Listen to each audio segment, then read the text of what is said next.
Naglalakad sa gitna ng kalsada na umuulan. Andito kami ngayon sa Eiffel Tower, France. Ito yung si Ading makulit. Say hi. Say hi. Hi.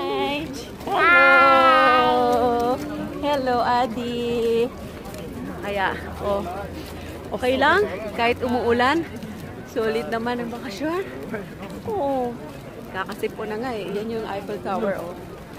Wala ring chance umakyat sa taas. Daming tao. Ayan, oh, daming tao. Daming tao. Ayan, daming tao. Hi! Andito na kami sa Eiffel Tower. Pero umuulan pa rin eh. Ayan, oh, napakaganda. Same as usual. Before na nakita ko siya, pareho pa rin. Ayan. Dami ring tao. Kahit umuulan, maraming tao. Ayan. Kahit umuulan, yan, dami pa rin. Ayan.